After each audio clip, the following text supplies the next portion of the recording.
This segment will help you understand how you can convert whole numbers from base 10 into other bases. This is only one of the many methods, but this seems to be the method that most students find easiest to use. One of the easiest techniques that I've found for people to understand this process is to simply go through some examples.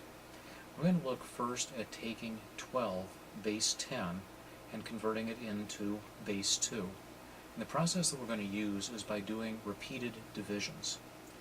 If in fact we are dividing 12 and trying to go into a base 2 number, we simply divide 12 by 2.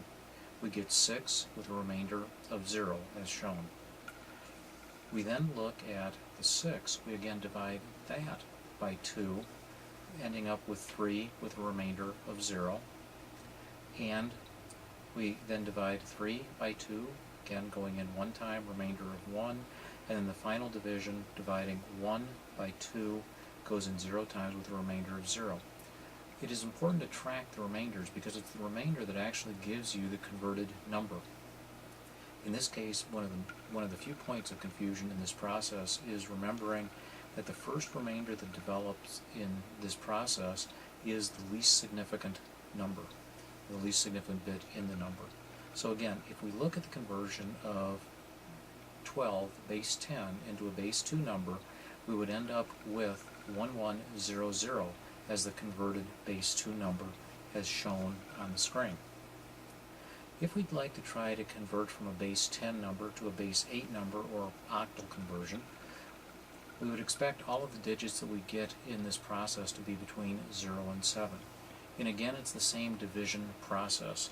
We'll start with an example in this case of 763 base 10. We're converting it to octal. So we first divide by 8. We find that dividing by 8, it goes in 95 times and leaves us with a remainder of 3. We then divide 95 by 8, end up with 11 with a remainder of 7. We divide the 11 by 8. We find that it goes in one time, a remainder of 3. And we divide the 1 by 8, goes in 0 times with a remainder of 1.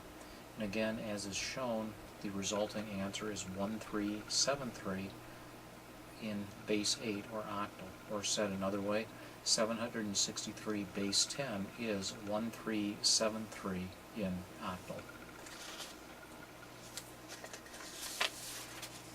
If we convert from a base 10 number to a base 16 number, it's the same process. The only thing that changes is that we're dividing by 16 as compared to the previous examples of 2 and 8.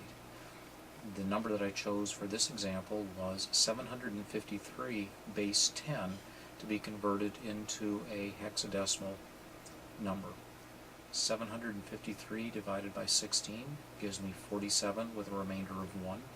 47 divided by 16 gives me 2 with a remainder of 15. 2 divided by 16 gives me 0 with a remainder of 2.